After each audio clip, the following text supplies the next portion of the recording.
Parti d'un rêve pour changer de vie, ou bien créatif depuis toujours, il existe autant de parcours que de personnes. Chacune d'entre elles ont un point commun, la passion.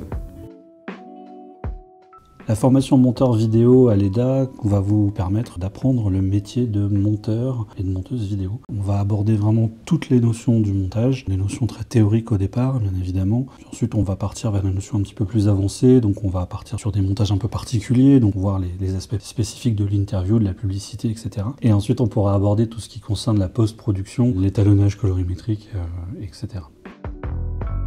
Comment elle se déroule la formation ?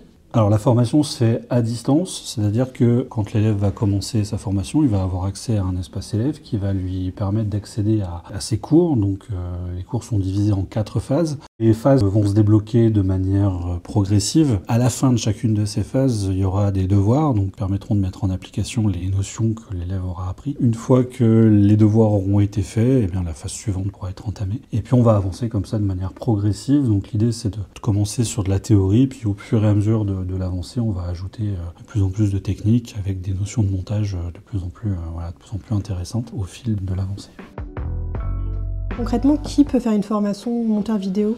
Cette formation monteur va s'adresser vraiment à tout le monde. Il n'y a pas de prérequis particulier à avoir, si ce n'est l'intérêt qu'on peut porter au montage vidéo et à raconter des histoires. Le but, c'est de faire passer des messages. Donc si vous avez envie de raconter des histoires, cette formation, elle est faite pour vous, puisque l'idée, ça va être de récupérer des images brutes et de les transformer en histoire, donc en découpant les choses, en ajoutant de la musique, en ajoutant des effets, ce qu'on appelle aussi du motion design, c'est-à-dire qu'on va pouvoir faire des animations. Donc voilà, c'est surtout une question d'envie, sachant qu'on part vraiment de zéro. C'est-à-dire qu'on va vraiment reprendre la base de l'analyse d'image, donc on va visionner des morceaux de vidéo. Voilà, ensuite on va partir sur les logiciels, donc par exemple comme Premiere, on va vraiment partir du principe que c'est un logiciel que vous n'avez jamais utilisé, donc on va vraiment prendre les bases et ce sera à peu près la même chose aussi pour les autres logiciels, comme par exemple Illustrator et After Effects. Donc voilà, pas de prérequis si ce n'est l'envie de faire du montage et de raconter des histoires.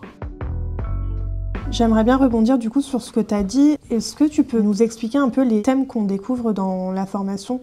Donc là, on va vous présenter un petit peu ce qu'on voit dans les différentes phases. Donc la formation est divisée en 4 phases. Dans la première phase, on va voir pas mal de théories. C'est-à-dire qu'on va vraiment comprendre ce qu'est le métier, déjà dans un premier temps, ce qu'est le métier de monteur, quels sont les outils, de quoi on va avoir besoin pour exercer ce métier. Donc là, c'est vraiment pour poser les bases, bien savoir où on va et comprendre ce qui va être attendu dans le futur métier de monteur. Ensuite, on va voir tout ce qui est base de la photo et de la vidéo, c'est-à-dire qu'on va comprendre comment sont capturées les images, par exemple. Donc on va parler un petit peu de caméra, même si on va pas travailler le cadrage à proprement parler, on va pas apprendre à faire du cadrage. Par contre, on va savoir comment fonctionne une caméra, comment fonctionnent les objectifs. On va parler aussi d'informatique, c'est-à-dire qu'on va comprendre quel type de matériel informatique on a besoin, comment on va sauvegarder nos données, comment on va créer une machine qui va nous permettre de travailler correctement, puisque évidemment l'outil principal du monteur ou de la monteuse, c'est l'ordinateur.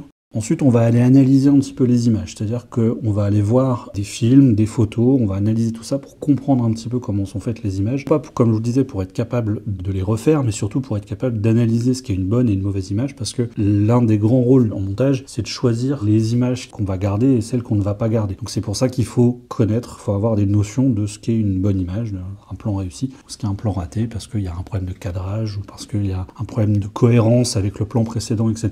Donc il faut connaître cette grammaire là pour pouvoir choisir les bonnes choses. Ensuite, dans la deuxième phase, on va vraiment rentrer dans les techniques de montage, c'est-à-dire qu'on va voir les différents types de montage, les règles de montage, etc.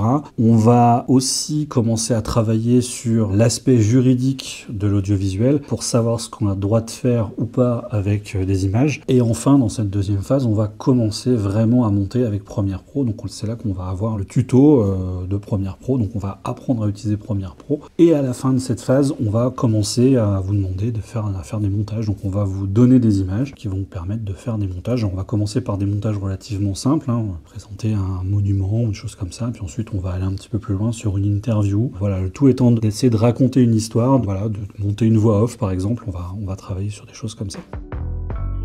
Ensuite, sur la troisième phase, on va aller un petit peu plus loin dans le montage. On va commencer à avoir des montages un peu plus spécifiques. C'est-à-dire qu'on va commencer par exemple à travailler sur tout ce qui est commercial. Donc quand on parle de commercial, ça va être les bandes annonces de films ou d'événements, des choses comme ça, les spots publicitaires, les clips musicaux et les vidéos institutionnelles. Donc ça reste du montage, techniquement on reste sur les mêmes notions. Par contre, il va y avoir des spécificités dans la grammaire. C'est-à-dire qu'on a beau utiliser les mêmes mots, on va pas les agencer de la même manière, on va pas utiliser le même rythme, on va pas utiliser le son par exemple de la même manière, donc on va vraiment être assez large sur toutes ces méthodes de travail, et donc évidemment on va vous donner du contenu en rapport avec tout ça, et on va vous expliquer comment monter tout ça. Et dans les devoirs de fin de phase, il y aura aussi évidemment la mise en pratique.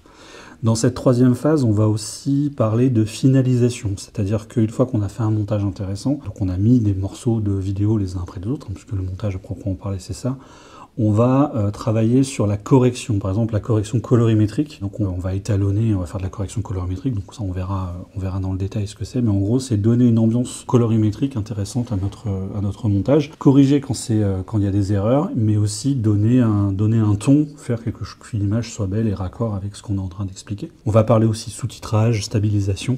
Et puis rendu, c'est-à-dire une fois qu'on a fini notre montage, qu'il est prêt à être diffusé, on va pas sortir les mêmes fichiers en fonction de la diffusion, c'est-à-dire ce qu'on envoie sur les réseaux sociaux ou dans une salle de cinéma. On va pas forcément utiliser les mêmes méthodes pour l'export. Donc là, on va vraiment aller assez loin sur cette partie export.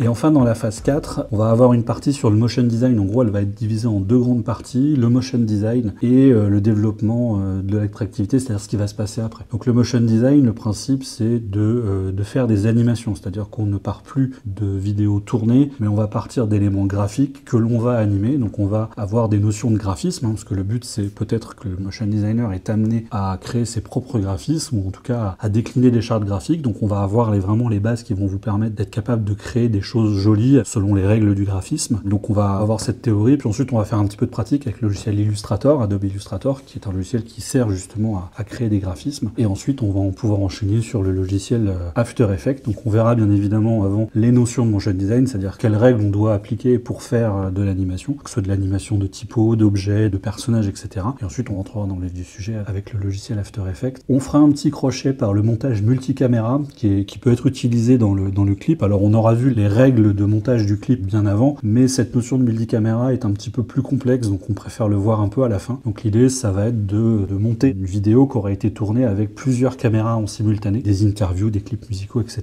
Donc voilà, c'est pour ça on l'a mis ici, parce que ça nécessitait des compétences en première et une expérience sur première un petit peu plus élaborée. Et enfin, la dernière partie de la formation, c'est préparer la suite. Donc l'idée, c'est d'avoir des informations sur comment présenter son travail pour ensuite trouver soit se mettre à son compte et présenter son travail à des futurs clients, ou alors chercher du travail dans une agence et être plus sur une notion de s'adresser à des recruteurs. Donc on va voir un petit peu les différentes choses qu'il va falloir montrer, les choses qu'on doit de toute façon montrer quoi qu'il arrive, et puis ensuite les spécificités en fonction du public vers lequel on souhaite aller. On va aussi avoir des notions un peu plus juridiques de statut, c'est-à-dire on va faire un petit tour d'horizon des différents statuts qui pourront être utilisés, donc le statut d'intermittent, micro-entrepreneur, etc., mais aussi de salarié. Et tout cela va évidemment se terminer comme d'habitude par des devoirs. Donc là il y aura des devoirs sur cette phase 4, on va vous demander de reproduire des motion design, donc créer de vous-même aussi. Évidemment, vu qu'on aura vu le multicaméra, il y aura aussi un entraînement sur le multicaméra. Et on terminera par la réalisation d'un CV, donc avec tout ce que vous aurez vu tout au long de votre formation, tous les travaux que vous aurez pu effectuer. L'idée, ça va être de créer une vidéo qui va vous permettre de vous présenter, alors en fonction de votre projet, mais que vous allez pouvoir diffuser si vous souhaitez avoir des clients, ou alors vous faire recruter dans des agences ou dans des boîtes de production. Sur la même lancée, est-ce que tu peux nous parler un peu des débouchés? Quels sont les métiers qu'on peut faire à la suite de cette formation?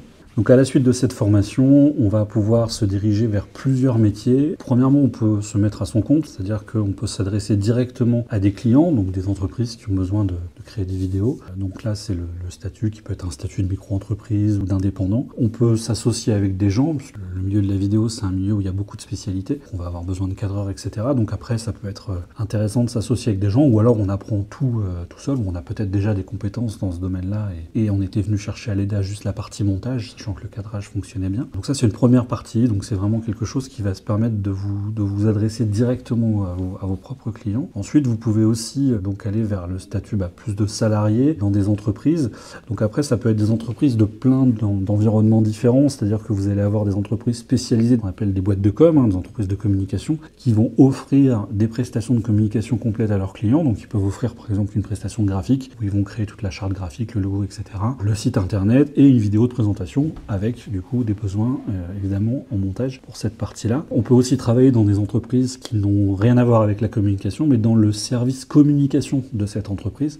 Une industrie par exemple qui va vendre des produits bien spécifiques et dans le cadre de sa communication externe pour vendre ses produits, il va avoir besoin de créer des vidéos pour faire vivre un petit peu les réseaux sociaux ou de la communication aussi en interne. Ça peut être de la formation en interne. Vous avez des très grandes entreprises qui font des vidéos de formation pour former leurs salariés. Même si ils ne communiquent pas à l'extérieur avec de la vidéo, ils peuvent communiquer à l'intérieur de formation en interne. Donc là aussi, on a besoin de générer des contenus vidéo et donc dans ce cas-là, évidemment, on a besoin de quelqu'un qui fait du montage. Donc voilà, en fait, à partir du moment où on va avoir besoin de vidéo, ça peut être dans plein d'endroits différents et plein de secteurs d'activité différents.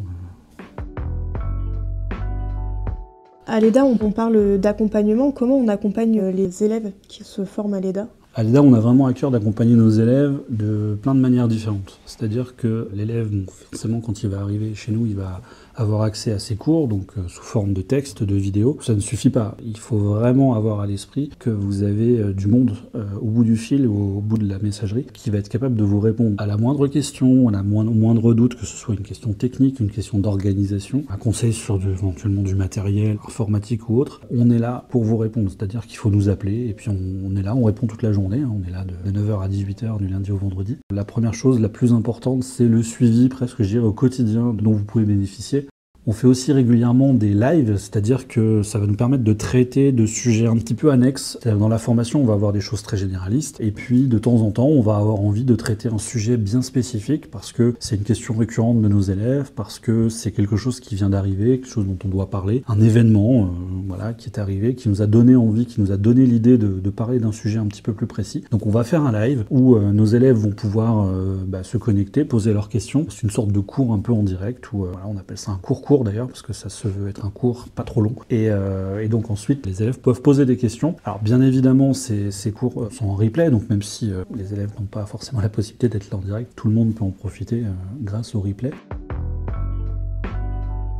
Et puis enfin, on met en place aussi ce qu'on appelle les rendez-vous EDA, c'est-à-dire qu'on va organiser des événements dans toute la France. On essaye vraiment d'aller partout. Et à l'occasion d'événements, comme par exemple le Salon de la photo à Paris, on va inviter nos élèves, donc on va inviter un groupe d'élèves, donc on va ouvrir les inscriptions, les élèves vont pouvoir s'inscrire évidemment gratuitement, et on va pouvoir se rencontrer, et on va proposer des activités, donc au Salon de la photo par exemple, on va pouvoir aller voir tout ce qui est matériel, tout ce qui est avancé de la technologie, on va pouvoir aussi travailler beaucoup sur le côté visuel, graphique des choses, parce qu'il y a pas mal d'expositions photo, donc même si nous on fait de la vidéo, le côté photo c'est important aussi de comprendre, donc comme on disait sur la partie cadrage, etc. C'est important de savoir ce qui est beau, ce qui fonctionne, mais ça peut être aussi des festivals de courts-métrages, voilà, des choses comme ça.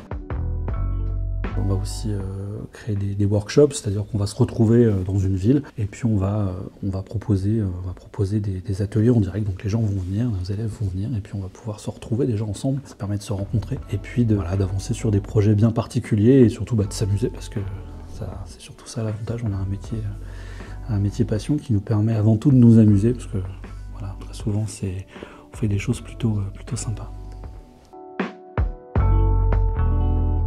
Si vous avez aimé ce podcast, pensez à vous abonner pour ne rien manquer des prochains épisodes. À bientôt pour découvrir de nouvelles histoires avec l'EDA, l'école à distance d'art appliqué. Pour en savoir plus sur l'école et ses formations, rendez-vous sur le site edaa.fr.